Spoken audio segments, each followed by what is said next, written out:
Shazna mentioned, this isn't new. And so I just have, since I'm a professor, I like to go back in time a little bit, all right? Very, very quick.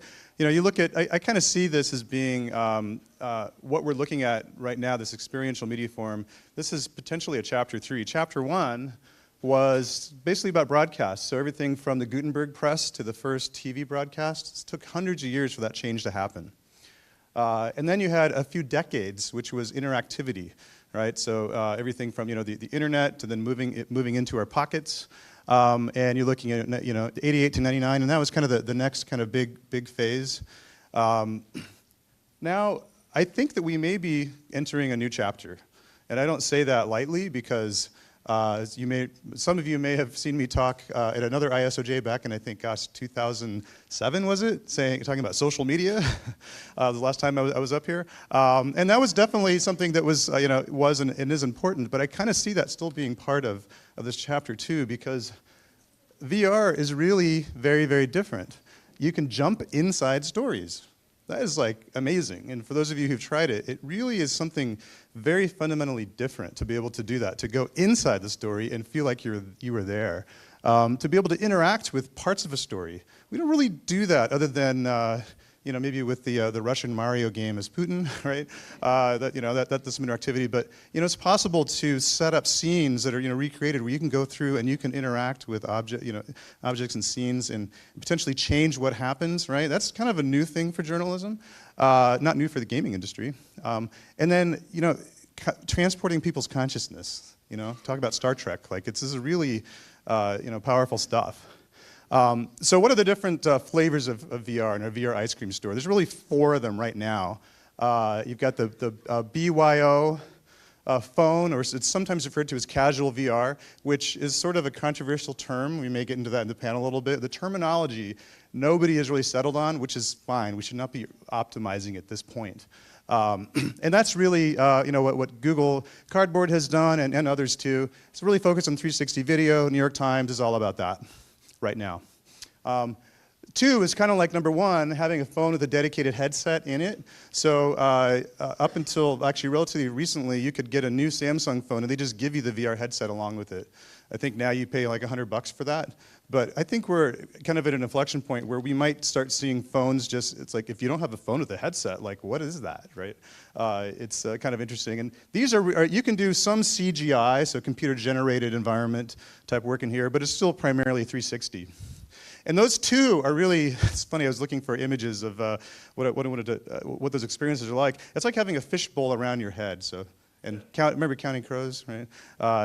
So imagine, it's like you can't walk in those experiences, right? So you have this fishbowl and there's a video there and you can look around. Sometimes it's called the swivel chair experience. It's still powerful, but it's limited.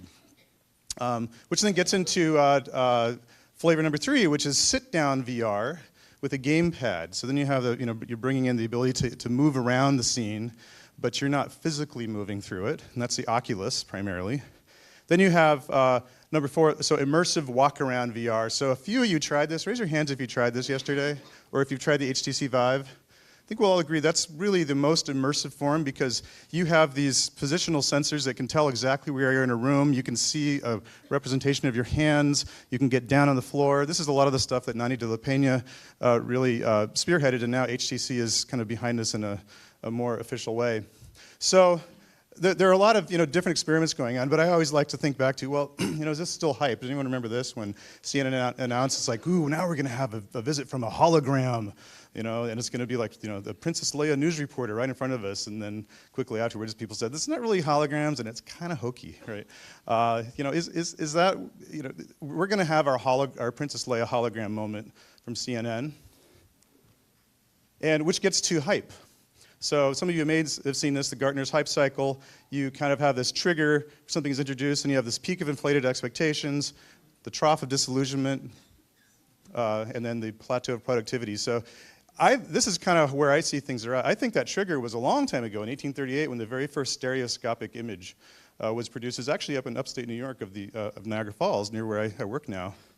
Then you get to 1968. This is one of the most ridiculous-looking steampunk-like VR headsets. It actually hung from the ceiling, and it had a little bit of walk-around motion in it, which is sort of interesting. But, you know, like you couldn't really walk down the street with that, and that was at MIT, the Sword of Damocles. Gotta love that.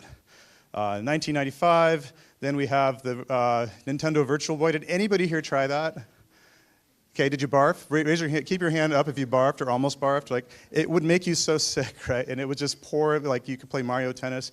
And so then you ended up in the trough of disillusionment, and there was this shame to even talk about whether you were in VR, unless you were Shazna going to VR conferences, and you're like, we're going to stick with it. And a lot of stuff just continued in research labs, though, right? Just kind of like when we had the dot bomb that blew up the internet. All those best ideas didn't go away. They just kind of went into open source, and that's happened with VR, too, to the point where then you have Palmer Luckey, the creator of Oculus, on the cover of Time magazine looking kind of silly, but it was, you know, virtual reality is here. So, you know, there's still a question like, is it real this time? You know, we could have things like this. Anyone see this? This was an April Fool's joke about a year ago of the Poculus Rift, and, you know, to help our dogs at home, and they could, like, you know, feel like they're outside. They didn't address how they're going to go to the bathroom, but I don't think so. I think this is here to stay, and investment firms are seeing this too. This is one, this firm, DigiCapital, was predicting that it'd be a $150 billion market by 2020. I think that's actually, I think it's going to be bigger than that, just because the gaming industry, which is moving into this in a big way right now, makes $100 billion a year, okay? That's about $60 billion a year more than movies, television, and music combined. All right, so gaming is a real entertainment industry. And so we'll have, you know, gaming, but then all these other fields as well moving in. So I got into this the way a lot of people did through Nani de la Peña, who Jamie Powlett from Emblematic will be talking about a little bit. Engadget called her the godmother of virtual reality. I totally believe it. This is a picture of one of the, what turned out to be one of the early prototypes of the Oculus Rift. We were viewing Hunger in Los Angeles. We brought her out to Syracuse, and it was sort of interesting to hear that, you know, to see how far things have come. And we had to set up this entire motion capture studio, essentially, in my office. I still have the scars up in the ceiling tiles from it. And now you can just, you know, for $800 buy something like that and connect it to your PC. From that, I then decided, well, I really want to do something serious with this. So talking with people at Gannett, we decided back in 2014 to do something for Oculus, even though it wasn't a consumer product. So it was called Harvest of Change. And basically, the story that they focused on for the Des Moines Register was really about changes in farming and food supply, and just potential farm crisis with changes in demographics and how that kind of affects the entire world. And we decided, well, how are we going to bring all these pieces together? What's the equivalent of, you know, the news package for VR? And we decided, well, let's make it the farm itself. And so we actually had a former game developer come in, and he looked at Google Maps, you know, and Street View and everything, and then we had photographers go there, take pictures of everything, and he recreated everything. Like here, he took 3 days working on a tractor. It was a very ambitious project. And then we also decided at the last minute, well, let's throw some 360 videos in there. And we hired a company that specialized in that. This is a guy named Adrian, who at this time he was using a kind of a refactored Google Street View camera, sort of interesting. Now you can just pull GoPros together. And we shot, we did some pretty crazy shots. This one was actually done from a helicopter, so you actually started out. Don't need to have the audio. Well, seeing the entire scene from the air, and then you essentially land, and then you're going through a CGI game-like version of that farm. What's interesting about this farm experience here is that I spent about 3 weeks checking this out, working with the game developer, and then comparing it to photos. As Justin calls the cows for their dawn feeding. Sorry. And the family patriarch talks about how tough this is workers about to stay feeding cows. with Go to the next one. When I finally went there, I felt like I had deja vu. So I knew a place because I had visited it virtually and felt like I had been there. I knew every little nook and corner, but I had never actually been there. That's when I really knew, it was like, this is extremely powerful. And there was a lot of attention to detail. So here's some images you may have seen before, but Ray Soto basically took the photo, and then you can see on the right, you have the CGI representation. It was incredibly true to form. These are grain silos. So you flip through these, you can't, it takes a few seconds to see which one is real, which one is virtual. So, where's this going to be 5 years from now? Right? You may not be able to tell the difference, which create, there's opportunities there. There's also some potential scary things, right? How will we know what's real? So where I've kind of moved on from there is I'm now teaching the next wave of VR producers in my role as a professor. I have a virtual reality storytelling class. If you go to vrstorytelling.org, all of our materials are up there, so you can teach yourselves. And it's all Creative Commons licensed, and we're sharing. I think that RB and I will be sharing some things since we're both kind of teaching. And we teach everything that we know right now. We're teaching them, and these students go really far. Very quickly. They see that this is a future they want to be a part of, and they want to kind of build it. It's very exciting. The fun thing for me, I'm excited to see that there's 50 students who will have graduated with VR experience in May, which is just amazing to me when I didn't even know that people would take the class, right, 18 months ago. We're now 3D printing our own 360 rigs. I felt like I was running a little Fort Knox of GoPros here. But thanks to Dean Branham, who spoke yesterday. We put about you put about $50,000 into these, 60. But it's worth it because now we're seeing there's people all over, students all over Syracuse and in the region, creating 360 videos. We have here's what our rigs look like. What's great here is that you don't. So promise me, if you make a 360 rig, do not go and spend $500 for a little case, because you can 3D print it. And all of the STL files you could take to a 3D printer and print that and save yourself a lot of money and also give yourself flexibility. So they're out there shooting all the time, everything from football games to, here's kind of one example of one of the videos one of my grad students did. This is Andrew Polino.